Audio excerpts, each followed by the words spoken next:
Médecine, chef du service d'hématologie clinique de l'hôpital Dalal Jamm, présidente de l'association des femmes médecins du Sénégal, AFEMS. Bonjour professeur et merci d'avoir répondu à notre invitation.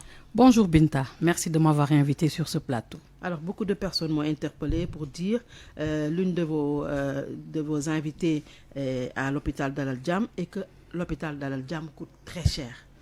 Et ce sont beaucoup plein.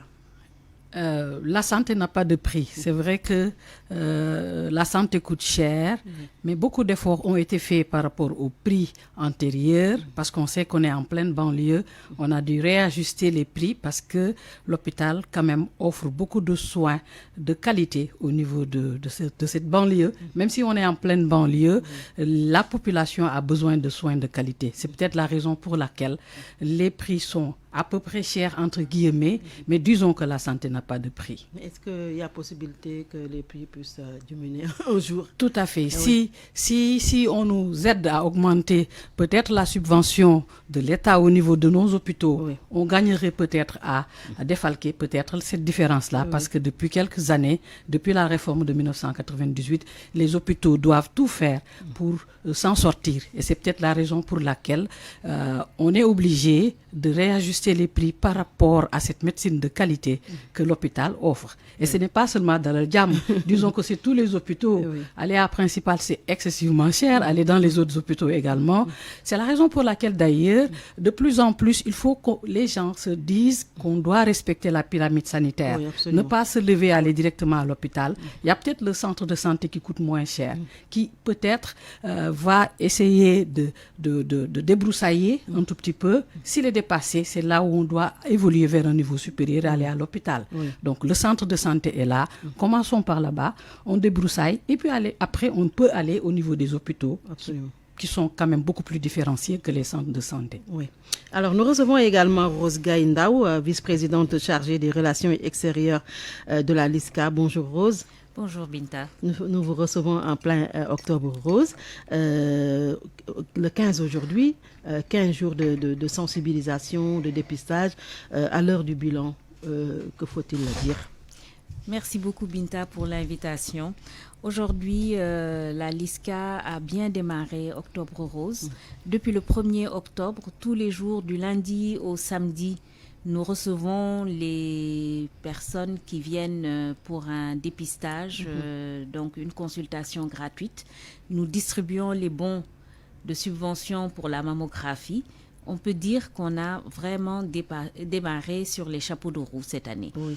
Et nous serons à Touba dès demain pour une formation des sages-femmes et après-demain pour une consultation gratuite au niveau de Touba.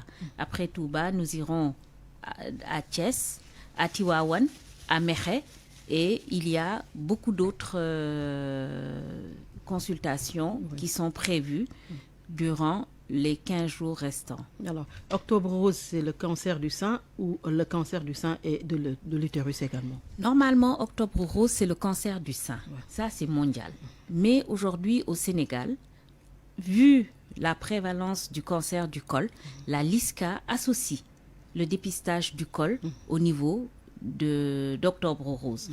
Parce que quand les femmes se lèvent pour venir se faire dépister pour le sein, il est bon de voir le col, mounek ben djugondo comme on dit. Alors, vous avez eu à détecter combien de cas 15 jours après? 15 jours après, on ne peut pas dire que nous avons détecté combien de cas. Nous avons des anomalies que nous avons constatées et il y a des analyses qui sont faites pour confirmer ces anomalies. On attend de voir ce que ça va donner. Voilà, ce que ça va donner. Oui. Mais nous en avons quand même eu. Nous en avons eu un certain nombre. Aujourd'hui, si je regarde un peu le bilan que j'ai eu avant-hier, parce que c'est tous les jours. Oui. Le compte-rendu, on l'a tous les jours. Sur un total de 1893, nous avons dépisté 1893 pour le sein et pour le col 864 et nous avons 243 anomalies et 79 cas suspectés. Ouais. Alors, professeur Fatou Samba Ndiaye, vous dirigez, comme je l'ai dit tantôt, l'association des femmes médecins. En ce mois d'Octobre Rose, vous êtes également dans la sensibilisation. Tout à fait, tout à fait. Effectivement, comme l'a dit Rose, le mois d'octobre nous offre l'occasion de faire beaucoup de sensibilisation. Parce qu'on s'est rendu compte qu'en dépistant tôt, qu'en détectant tôt le cancer, on peut éviter ces formes graves qui malheureusement emportent les patientes. Oui.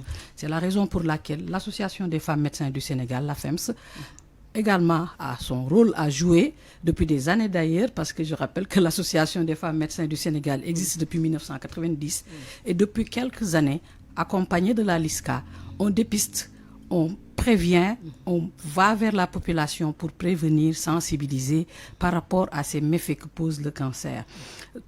Pas plus tard que hier, on était sur la course Niche Ouest en train de faire une randonnée couplée à une activité de fitness show pour sensibiliser encore la population en leur disant c'est pas seulement la sensibilisation, en sensibilisant, il faut faire de l'autopalpation, on y reviendra tout à l'heure, mais également faire de l'activité physique, parce qu'il y a à côté de l'activité physique tout ce qui est facteur de risque de survenue de cancer, c'est-à-dire le tabac, l'arrêt du tabac, l'alcool, bien manger, éviter le salé, le sucré et le gras. Toutes ces informations-là sont délivrées à la population pour que cette population puisse s'enquérir de sa propre santé physique, santé de la femme, parce qu'on est au mois d'Octobre Rose, mais il y a également tous ces autres cancers des hommes, des enfants. On y reviendra, je pense. Binta, si vous me permettez juste, je veux dire que la LISCA est une fédération d'associations et la FEMS est une association membre de la LISCA. Ça veut dire qu'on est entre nous. Et je tenais à remercier aussi la FEMS pour toutes les actions qu'ils font au profit de la LISCA. Oui, alors, malgré la sensibilisation, professeur, on a vu que les chiffres sont quand même effarants. On parle de pratiquement près de 1900 chaque année de cancer de l'utérus, près de 1800 de cancer de sein, du col, du sein également.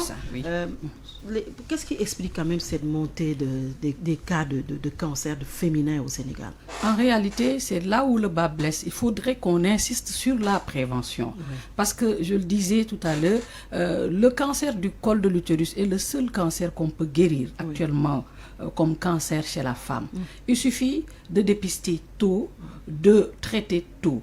Ces cancers, ce type de cancer a été éradiqué dans certains pays. Dépister tôt, cela veut dire à chaque fois que la femme va chez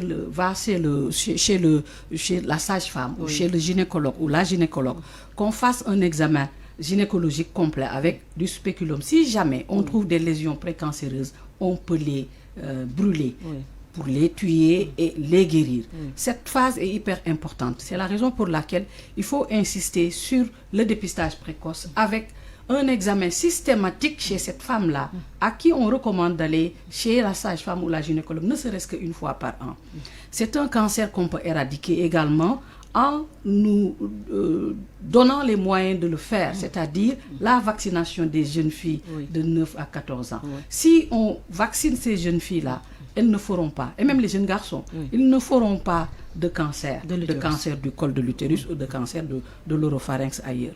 Et donc, nous insistons sur cet aspect-là de dépistage précoce chez les femmes, au niveau de la sage-femme ou au niveau du gynécologue, qu'ils nous fassent des examens complets au spéculum, qu'on détecte les lésions précancéreuses pour les traiter rapidement. Je rappelle qu'en Australie, il n'y a plus de cancer du col de l'utérus. Les pays peuvent le faire en insistant sur la vaccination et en dépistant précocement ces cancers de la femme. et concernant le cancer du sein? Alors le sein, on dit que chez la jeune fille qui commence à voir ses règles, à chaque fois qu'elle voit ses règles, juste après, il faut qu'elle s'autopalpe le sein. C'est-à-dire, elle se met devant le miroir, elle divise le sein en 4 cadrans, elle met ses mains à plat sur le sein, elle commence à palper de la gauche vers la droite, de l'extérieur vers l'intérieur, à plat, en essayant de détecter une boule ou une petite masse au niveau de ce sein-là.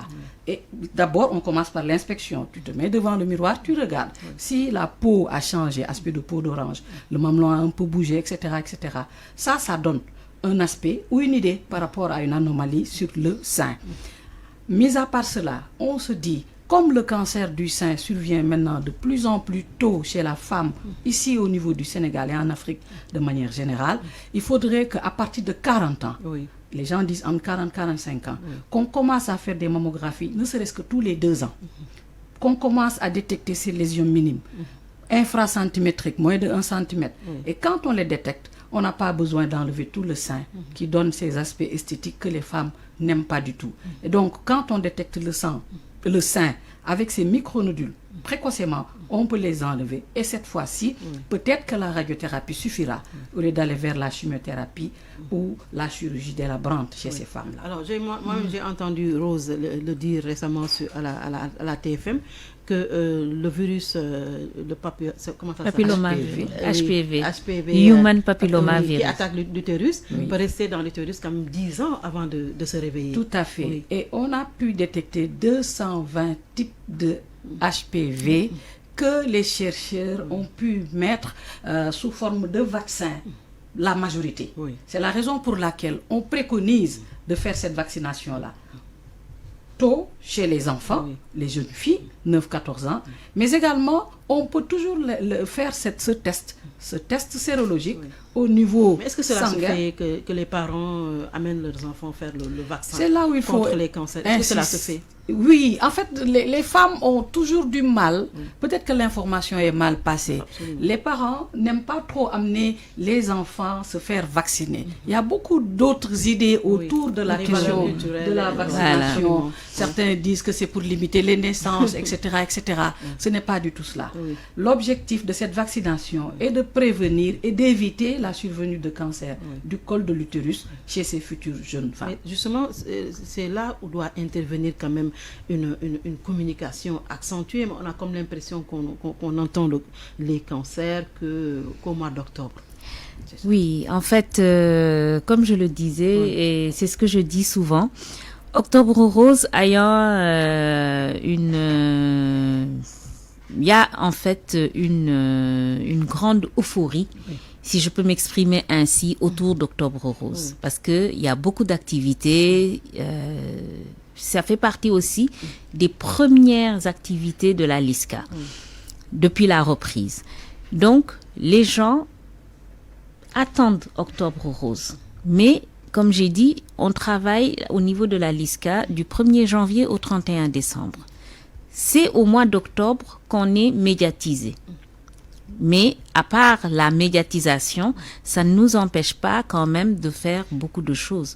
Aujourd'hui, la LISCA s'est battue pour que le vaccin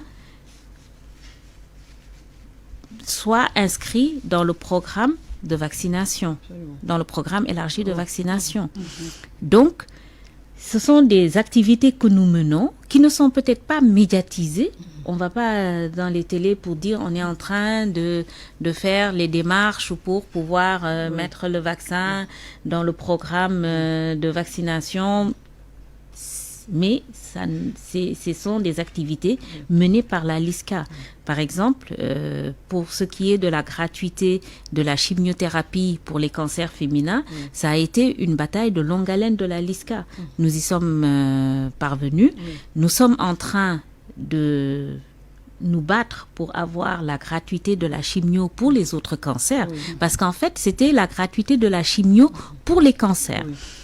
Le gouvernement nous a demandé de commencer par les cancers féminins Et graduellement, on va y arriver pour les autres cancers. On a une réduction aujourd'hui. Et pour les autres cancers... Justement, nous allons revenir bien entendu sur cette prise en charge qui coûte très cher. La chimio fait partie quand même des dernières de la chaîne, hein, des dernières de la chaîne. Nous y reviendrons. Mais l'aspect communicationnel, est-ce que l'État vous appuie? Est-ce que les mécènes vous appuient? Est-ce que les privés vous appuient? Parce qu'il n'y a pas que la LISCA qui doit intervenir au plan communicationnel. Et ça demande des moyens. Voilà, il n'y a pas que la LISCA qui doit intervenir. La LISCA fait tout ce qu'elle peut pour que tout le monde participe. On va voir je suis chargée des relations extérieures, c'est-à-dire la relation avec avec le gouvernement. Oui. Et de mon ressort au niveau de la LISCA. Les institutions, c'est de mon ressort au niveau de la LISCA. La LISCA, donc, se rapproche des institutions pour pouvoir être accompagnée. La LISCA se rapproche de toutes les associations qui peuvent accompagner la lutte contre le cancer. Il faut comprendre que la LISCA est une fédération d'associations. Je viens de dire que l'AFEMS est une association membre de la LISCA. L'association des sages-femmes est une association membre de la LISCA. Donc la LISCA va vers les associations, va vers les institutions, va vers les entreprises pour pouvoir avoir les moyens de notre politique. Est-ce que vous êtes écoutés? Est-ce que vous êtes appuyés? Nous sommes écoutés, nous sommes appuyés, mais pas assez. Oui.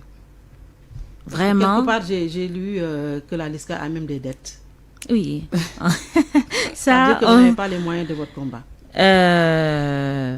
Aujourd'hui, chaque fois qu'on va vers une institution ou qu'on va vers une entreprise pour un plaidoyer et que cette entreprise nous donne quelque chose pour la sensibilisation ou le dépistage ou whatever, cet argent-là qu'on reçoit ne sera dépensé que dans ce qu'on s'est dit avec l'entreprise. Mais la LISCA a un siège qui ne nous appartient pas, qu'on loue. On doit payer l'électricité, on doit payer l'eau. On a un personnel permanent qui n'est pas nombreux, il n'y a que 5 personnes, mais quand même un personnel qui est là. Aujourd'hui, du lundi au samedi, si vous allez à la LISCA, vous avez des assistantes qui vont vous recevoir. Nous avons un coordonnateur des activités qui est en permanence au niveau de la LISCA. Nous autres, nous sommes tous des bénévoles. Mais ce personnel-là, on doit le payer. Et on ne le paye pas avec l'argent qui nous est donné pour les patients. Il nous arrive de ne pas payer le loyer à temps. Il nous arrive de ne pas payer l'électricité à temps. Est-ce que l'État vous appuie? L'État nous appuie aujourd'hui avec une subvention annuelle, mais qui ne couvre pas tous nos besoins. Donc, on remercie vraiment le gouvernement pour cet appui. Mais si on nous donne quelque chose de plus, on ne dira pas non. Vous avez également demandé un terrain pour quand même construire une maison d'accueil. Une maison de vie, oui. Je vous ai entendu également dire que c'est une personne, une privée, qui vous a donné le terrain. Maintenant, il vous reste à construire. Espérons que l'État quand même peut... On espère. Vous appuyer, vraiment, vous on espère. Et tous les jours que Dieu fait, on continue de nous battre. Oui. Pour pouvoir vraiment mettre les patients du cancer dans les meilleures conditions possibles. Parce qu'ils ne sont pas seulement de Dakar, ils viennent un peu partout à l'intérieur, alors qu'ils n'ont pas... Voilà, et c'est ça qui fait que, je vais reprendre Dr Fatou, quand elle disait le cancer du col, c'est un cancer qui peut être éradiqué. Et aujourd'hui, ce que fait la LISCA, c'est qu'on s'est appuyé sur l'association des sages-femmes. Nous formons les sages-femmes du Sénégal, pas de Dakar, mais je dis les sages-femmes du Sénégal, à l'inspection visuelle et à la détection donc des cellules précancéreuses avec un appareil de cryothérapie qui permet de... Avant c'était le frottis. Oui, mais il y a également le frottis, quand on le fait, On vient, on fait le prélèvement, et puis après, il faut attendre un certain temps pour avoir les résultats. Aujourd'hui, pour l'appareil de cryothérapie, les cellules précancéreuses sont visibles l'œil nu. Avec l'appareil, à l'œil nu, et traitées en 1 minute, en moins d'1 minute. Donc, quand on est à l'intérieur du pays, qu'on est vers, je ne sais pas moi, je vais prendre Kédougou, parce que j'essaye de prendre une région la plus éloignée possible de Dakar. On va dans les villages, on appelle les femmes, elles viennent. Si on leur fait un prélèvement et qu'on doit revenir, disons, 21 jours après, pour essayer d'aller rechercher celle dont le frottis a donné un résultat positif, on peut ne pas la retrouver. Par contre, quand elles viennent, qu'on les regarde, qu'on traite les cellules précancéreuses immédiatement, elles rentrent chez elles, là on est beaucoup plus sûr de pouvoir traiter que si c'était le frottis. Et c'est ce qui fait que nous avons décidé de trouver un budget pour former toutes les sages-femmes du Sénégal. Et chaque fois qu'on forme des sages-femmes dans un endroit, on se débrouille de laisser un appareil de cryothérapie là-bas. C'est-à-dire, on va former avec l'appareil de cryothérapie qu'on va laisser, pour ne pas faire de la formation pour rien. Parce que si on les forme et qu'ils n'ont pas les moyens de pouvoir faire le dépistage, ça n'aura servi à rien du tout. Professeur Fatou Samba, il y a eu beaucoup de personnes qui m'ont interpellé pour dire, avant de parler de prévention, il va falloir que le médecin nous dise qu'est-ce qui donne le cancer. Beaucoup m'ont interpellé sur une certaine forme alimentaire, dans les jus, le sucre que l'on trouve dans certains jus, les chips, comment ça s'appelle, les épices, ça pose problème pour eux. Alors, est-ce que c'est le cas? Pour la première partie de la question, qu'est-ce qui donne le cancer? Ça va être difficile à répondre. Tout ce qu'on sait, c'est qu'il y a des facteurs de risque de survenue de cancer. Pour d'autres cancers, on peut dire, par exemple pour le col de l'utérus, HPV donne le cancer. Le virus de l'hépatite B donne le cancer. Mais pour cette grande majorité de cancers qui restent, tout ce qu'on peut dire, c'est qu'il faut rechercher et prévenir les facteurs de risque de survenue. Alors, ces facteurs de risque de survenue, c'est la deuxième partie de la question. C'est quoi? C'est l'alimentation. Une bonne alimentation peut aider à éviter le cancer. Tout ce qui est additif. Les additifs, c'est des produits chimiques que l'on utilise, dont on ne connaît pas la composition, ou peut-être dont la composition ne nous est pas dévoilée. C'est le fait d'être obèse. Parce qu'on sait que l'obésité est un état pro-inflammatoire. Et on sait que quand on a beaucoup d'inflammation dans le corps, ça peut prédisposer à faire le cancer. Donc, évitons l'obésité ou le surpoids, pour parler de manière beaucoup plus correcte. Alors, à côté de cela, il y a tout ce qui est alcool, tabac. Je rends également en même temps un hommage à mon maître, le docteur Kassé, qui s'est beaucoup battu et qui continue de se battre pour cette LISTAB, à l'image de la LISCA, dont il a été membre fondateur. Un des membres fondateurs. Un des membres fondateurs. La LISTAB, la Ligue sénégalaise de lutte contre le tabac, il se bat énormément pour qu'on puisse augmenter les taxes liées à ce tabac-là, pour que ces taxes puissent être retournées au niveau de la recherche, etc. À côté du tabac, il y a l'alcool. Le tabac et l'alcool, disons que ce sont deux facteurs qui, c'est pas seulement le cancer du sein ou du col ou ailleurs, c'est tous les cancers. Ce sont des événements qui peuvent entraîner le cancer pour tous les organes, le tabac et l'alcool. Donc, on va essayer de manger sain en évitant le gras, le sucré, le salé et en faisant de l'activité physique. On se dit qu'en faisant ces efforts-là, ces activités-là, on peut diminuer la prévalence du cancer. À côté, bien entendu, de la prévention. Parce qu'on peut avoir ces facteurs de risque et ne pas avoir d'autres éléments qui concourent à la survenue de cancer.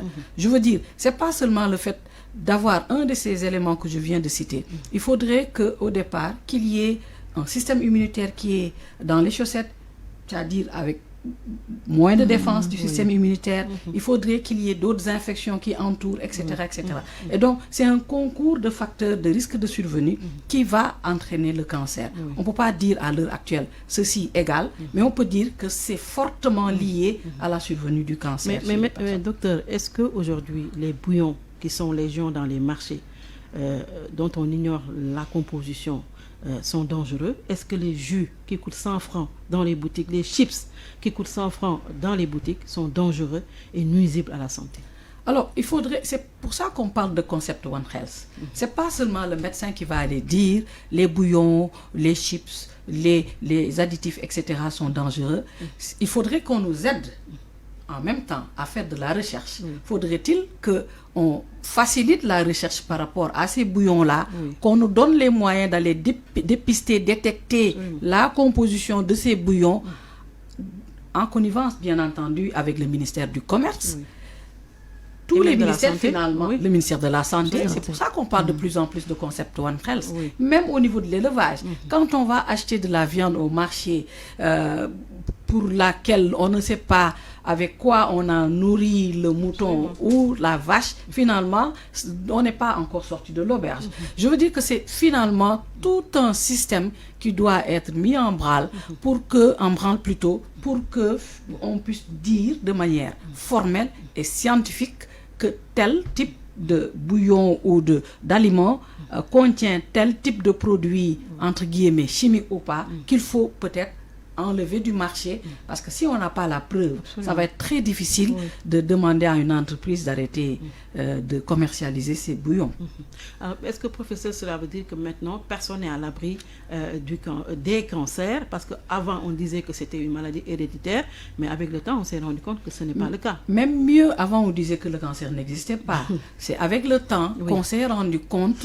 Les gens se sont beaucoup battus. Je disais tout à l'heure, je parlais tout à l'heure du professeur Kassé, mais également il y a les pionniers, les Pape Touré, professeur Pape Touré, professeur Mamadou Diop, toute cette communauté-là de médecins, les radiothérapeutes aussi, Makumba, etc. Ils se sont beaucoup battus, Moustapha Dieng, pour qu'on puisse faire croire aux gens que le cancer est là et qu'il existe. Malheureusement, les personnes guéries du cancer ne veulent pas aller au-devant de la scène pour dire qu'on est guéri du cancer. Il y a peut-être un petit lot qui va au-devant de la scène pour dire, voilà, je suis guéri du cancer. Parce qu'ils se disent peut-être, malheureusement, c'est ça. Il faudrait que ceux qui sont sortis de leur maladie, de leur cancer, puissent venir témoigner, dire à la population, voilà, je suis un exemple patent, j'ai dépisté mon cancer à tel stade, j'ai eu des signes tels. Peut-être qu'en allant vers la communauté, c'est là où je voulais insister sur la communication. Il faudrait que dans les actions de plaidoyer qu'on puisse faire faire intervenir les acteurs de la société civile, les OCB, les OSC, c'est-à-dire les organisations communautaires de base, les organisations de la société civile, les élus locaux, pour qu'on puisse, les Badianougor, pour qu'on puisse leur donner la parole, qu'à leur tour qu'ils aillent vers la population pour faire ces activités de plaidoyer. Le Covid nous l'a montré. Le combat communautaire est là, il est hyper important. Nous médecins, si on est là dans nos bureaux, en parlant que science, ils risquent de ne rien comprendre et de ne pas faire ce qu'on leur dit de faire. Parce que finalement, ce n'est pas un ordre. Il faudrait qu'on leur donne les explications, qu'ils aillent vers la population à leur tour, qu'ils fassent des activités de plaidoyer, de communication tout simplement, pour que la population puisse s'emparer de sa propre santé. C'est dans ce cadre que la LISCA a invité l'association des Badianougor, qui est une association membre de la LISCA, pour le plaidoyer par rapport un peu à la sensibilisation. Aujourd'hui, au niveau de la LISCA, on a mis en place ce qu'on a appelé les groupes de parole, où tous les mois, on réunit des malades qui sont en cours de traitement, des anciens malades qui ont été guéris, qui sont guéris et qui sont vraiment là, pour qu'ils puissent venir déjà parler à ceux qui sont en traitement pour leur expliquer, voilà, moi j'ai été dans le même cas que toi. Oui. Aujourd'hui, je suis là. Oui. Je suis vivante, je suis un exemple patent qu'on peut guérir. Oui. On réunit aussi souvent dans nos séances de sensibilisation des anciennes malades qui viennent parler aux populations qui sont là pour leur dépistage, pour leur expliquer que aujourd'hui le cancer est une maladie qu'on peut nommer. On peut dire maintenant j'ai le cancer. Avant c'était j'ai la mauvaise maladie. Personne n'osait venir dire j'ai un cancer. Aujourd'hui, de plus en plus, les populations viennent te dire j'ai un cancer.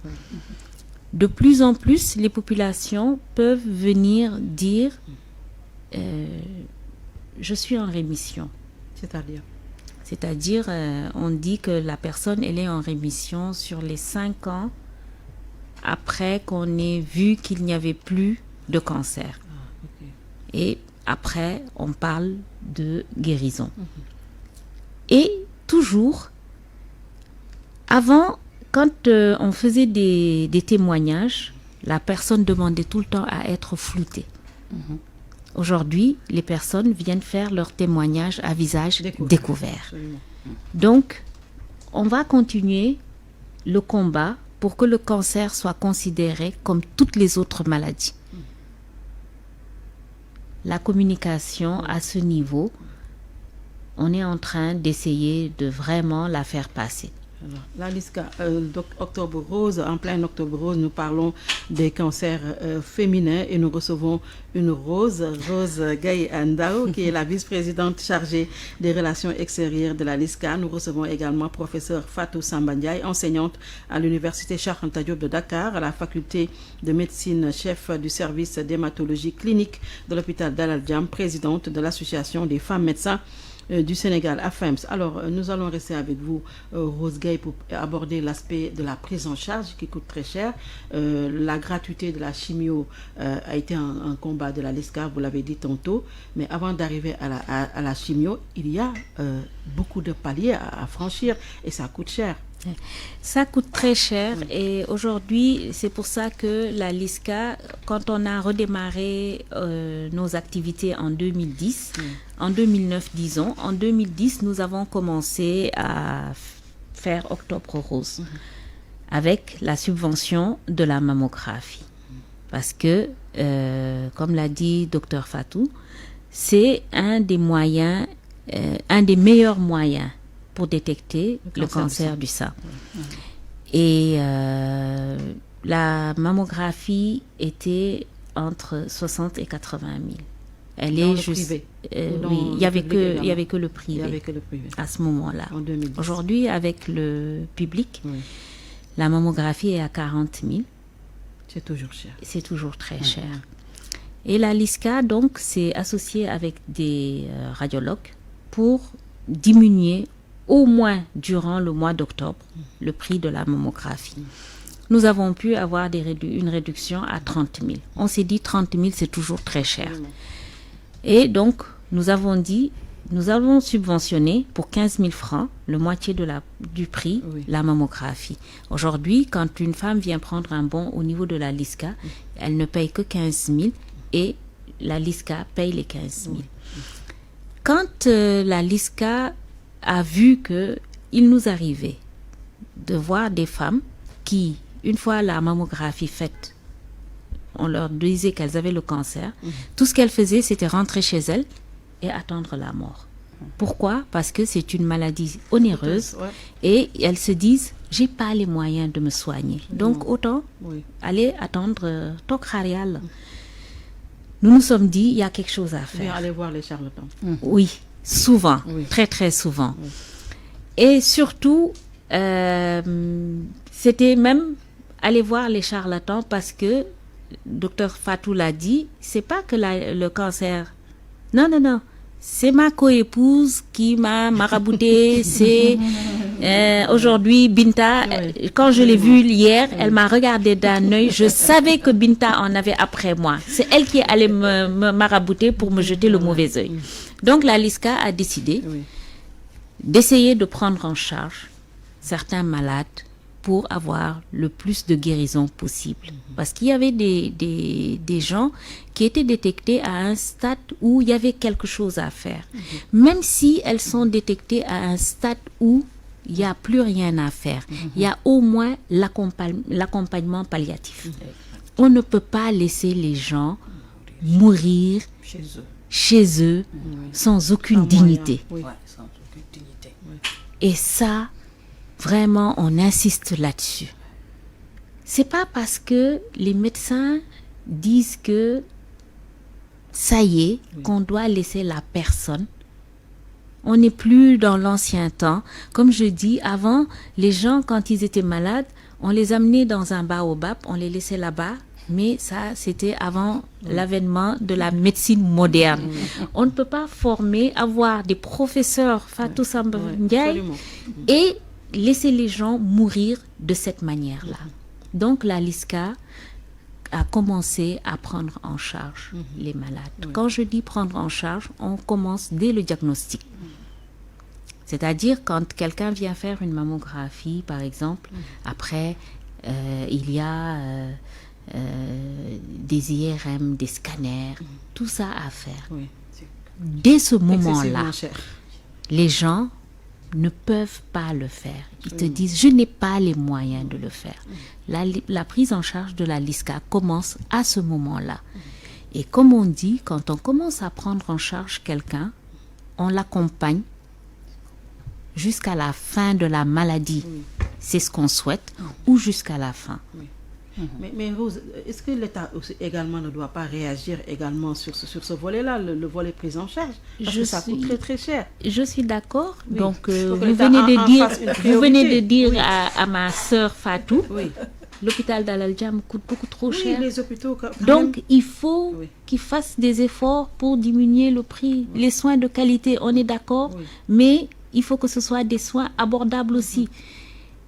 Nous aussi, on est derrière eux pour la réduction du prix des soins, mais ça ne peut pas se faire tous les jours aussi. Hein? C'est juste... Comme j'ai dit, aujourd'hui, la LISCA est une association de bénévoles. On n'est pas un démembrement de l'État. On a un plaidoyer, on va faire le plaidoyer, mais on ne peut pas exiger. Aujourd'hui, si on pouvait, moi je dirais au gouvernement, tous les ans, vous devez donner une subvention de, disons, 5 milliards à la LISCA, parce que ça nous permettra de vraiment faire tout ce qu'on a à faire. Mais même si je le dis, c'est pas pour ça que demain, on nous appellera pour nous dire, vous avez une subvention de 5 milliards par an. Pourquoi pas? On fait, on fait le plaidoyer et c'est ce qui nous apporte certains succès, comme la gratuité de la chimio.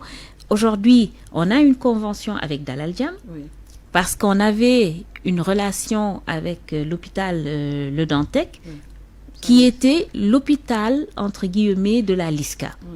On a eu à faire beaucoup même de travaux de réhabilitation. On a construit une salle de chimio au niveau de l'hôpital. On avait réhabilité la salle de chimio qu'il y avait. On avait équipé. L'hôpital est détruit. Ça pose problème. On s'est retourné vers l'hôpital d'Al Djam. On est en train de renouer la relation qu'il y avait avec l'Institut Curie, on est en train de la renouer avec l'hôpital d'Al Djam. On n'a pas encore les réductions de prix, mais bon, je pense que on va y arriver. On a même des cliniques avec qui nous avons signé pour avoir un tarif hospitalier au niveau de ces cliniques-là, pour pouvoir au moins faire certains actes dans ces cliniques avec le prix de l'hôpital. Parce que pour qu'on puisse prendre le maximum de personnes en charge, il faut qu'on ait le maximum de réduction. Professeur, C'est l'État qui est interpellé, mais vous, en tant que quand même médecin, je pense qu'il va falloir qu'on mette de paquet sur la prise en charge quand même contre les cancers qui coûtent très cher. Tout à fait, tout à fait. J'étais en train de réfléchir quand Rose parlait tout à l'heure. Ce n'est pas le fait de régler les choses de manière ponctuelle.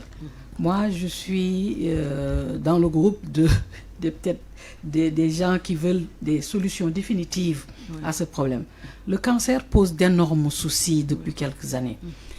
Les solutions, il y en a. Faudrait-il qu'on nous aide à les mettre en branle le plus vite possible? Je me dis que parmi ces solutions, ce n'est pas seulement... c'est vrai, l'État a énormément fait. Vraiment, j'en suis très fière parce que je faisais partie de ces réunions au niveau du ministère de la Santé pour décider de la gratuité des soins dans le cadre de la prise en charge du cancer pour une partie de la chimiothérapie des cancers féminins. Beaucoup d'autres cancers ne sont pas gratuits, la prise en charge. Et même pour ces deux cancers-là, le sein et le col, c'est que la chimiothérapie qui est gratuite. Qu'en est-il des intrants? Qu'en est-il de tout ce qui accompagne cette chimiothérapie? De l'étape avant la chimiothérapie, des bilans à faire, le mammographie qui coûte quand même cher, 40 000 dans nos hôpitaux, c'est cher, c'est excessivement cher. Qu'en est-il du scanner, de l'IRM, des bilans biologiques, et même du transport que fait le patient pour venir tout le temps, régulièrement, jusqu'à ce qu'on lui dise « vous avez le cancer, vous devez être hospitalisé ». Qu'en est-il des frais d'hospitalisation? C'est que ces molécules qui sont chères, qui sont gratuites, mais pas ce qui entoure ces molécules et cette prise en charge. Et donc, la réflexion voudrait qu'on aille plus loin. D'abord, qu'on généralise par rapport à tous les cancers. N'oubliez pas que le cancer de la prostate fait également des ravages. C'est un homme sur 4. C'est 25% la prévalence du cancer de la prostate chez les hommes. Là également, la prévention, le dépistage systématique, le fait de faire des tests, etc., etc., etc. La solution définitive voudrait qu'on prenne en charge ces cancers. Mais en quoi faisant? Moi, je reste convaincue qu'il faille peut-être créer un programme national de lutte contre le cancer, à l'image des autres programmes de santé. Programme national contre la tuberculose, contre le palud. Ça, l'expérience a montré qu'avec les programmes de santé, on parvient à éradiquer. Même si on n'éradique pas, on peut quand même aller vers le niveau plus bas de dépistage, de détection, etc. Et donc, je veux dire qu'au niveau central, au niveau supérieur, gouvernemental, on pourrait commencer à réfléchir sur l'existence ou la création de programmes nationaux de lutte contre le cancer, avec un budget autonome, parce que le cancer coûte cher. Il faut insister sur la détection précoce, le dépistage, sur le traitement, sur la vaccination, sur les soins palliatifs aussi. Rose le disait tout à l'heure, il arrivera à un moment où le cancer sera dépassé. On va peut-être essayer plusieurs lignes de chimiothérapie, ça ne marche pas. Et on est obligé d'accompagner ces patientes-là, ou ces patients de manière générale. En quoi faisant? En les accompagnant dignement pour qu'ils ne souffrent pas. C'est-à-dire en évitant la douleur. La morphine fait partie de la gratuité des molécules qu'on donne dans le cadre de la prise en charge. Il faudra qu'on accompagne, qu'on puisse mettre sur place des unités de soins, même si c'est ambulatoire, de soins palliatifs pour accompagner ces patients, mais également l'entourage. Parce que des fois, c'est lourd quand même pour l'entourage d'accompagner quelqu'un qui a un cancer pendant 5-10 ans. C'est épuisant. Faire intervenir finalement tous les maillons de la chaîne, les psychothérapeutes, les anthropologues, etc., pour qu'on puisse vraiment prendre en charge correctement ces patients. Et moi, je reste convaincue, ce n'est que autour d'un programme national de lutte contre le cancer qu'on y parviendra. Et dans ce programme national, le registre du cancer a une place hyper importante parce que ça nécessite des moyens et c'est que le programme national qui pourra nous aider à aller vers de bons résultats. La LISCA a beaucoup fait par rapport au registre et aujourd'hui, pour le plan national de lutte contre le cancer, c'est-à-dire ça fait partie d'un de nos points essentiels. Sauf que, comme on dit, à chaque fois, pour le plan national contre les maladies qu'on a, ce sont des maladies contagieuses. beaucoup de l'extérieur contribue pour beaucoup. Parce que, comme je dis, quand les pays, quand leur population vient au Sénégal, ils ne veulent pas qu'ils rentrent avec le palu, avec le sida, avec le Covid ou autre chose. Par contre, le cancer n'est pas une maladie contagieuse. Donc, ça va être plus difficile à débattre pour que l'étranger vienne apporter son poids, son soutien là-dessus. Mais on peut Par se contre, débrouiller voilà, c'est ce que je veux dire. Si on a fait pour cela, voilà, aujourd'hui, c'est vraiment là où je voulais conclure. Il faut que ce soit pour nous aider. C'est pas ça. Je ne veux pas qu'on compte sur l'extérieur. Je dis juste que l'extérieur a accompagné pour les autres programmes. Ici, on doit compter que sur nous-mêmes. Il faut donc que l'État prenne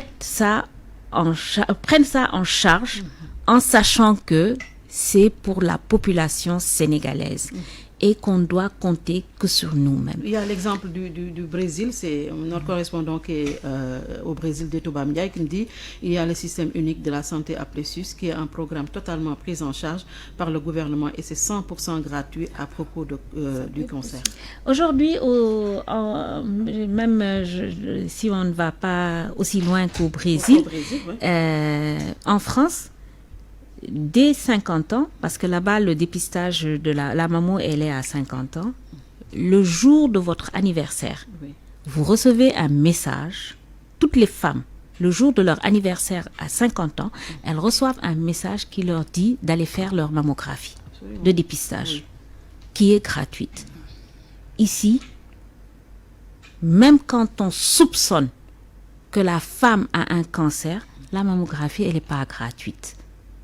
La LISCA offre des bons pour les personnes qui viennent, mais la mammographie, elle n'est pas gratuite. Pour ce qui est de la chimio et du traitement des autres cancers, c'est actuellement la bataille de la LISCA. Comme je dis, quand on fait un plaidoyer, on nous donne on prend le 1 et puis on va chercher le 2. C'est pas que la LISCA se contente de ça, mais comme on dit, un tien vaut mieux que 2, tu l'auras. Aujourd'hui, on nous a accordé, après le plaidoyer, la gratuité de la chimiothérapie, mais comme dit Dr Fatou, tout ce qui tourne autour n'est pas gratuit. Absolument. Et quand on prend en charge, vraiment la LISCA peut vous dire la cherté des soins au niveau du cancer. Vous avez quelque chose à ajouter, professeur, c'est terminé. C'est terminé, c'est dommage. C'est dommage. Je voudrais vraiment qu'on insiste sur la gratuité du cancer. Qu'on fasse tout pour créer ce programme national de lutte contre le cancer. En quoi faisant, on a bientôt le pétrole, le gaz, pourquoi ne pas prendre 1% peut-être ou 2% des recettes et financer la prise en charge de la santé de manière globale. Et des maladies chroniques. Les MTN, etc. Vous voyez un peu. Vraiment, merci de nous avoir donné cette occasion. En tout cas, cette émission est née au détour d'une discussion que j'ai eue avec le docteur Kourassey, ophtalmologue, et docteur Ibrahima Meng, que je remercie profondément. Merci également à vous, professeur Fatou Sambandiaï, enseignante à l'UCAD, à la faculté de médecine, chef du service d'hématologie clinique de l'hôpital Dalal Jamm, présidente de l'association des femmes médecins du Sénégal. Merci également à la LISCA. Merci à Rose Gaïndao, vice-présidente chargée des relations extérieures de la LISCA qui sera ce soir dans le cadre de la formation à Touba pour former les sages-femmes à la cryothérapie. C'est bien cela? Oui, c'est cela. Docteur Rose Ndao, merci d'avoir suivi. Bon dimanche et à dimanche prochain. C'est fait, adieu. Merci.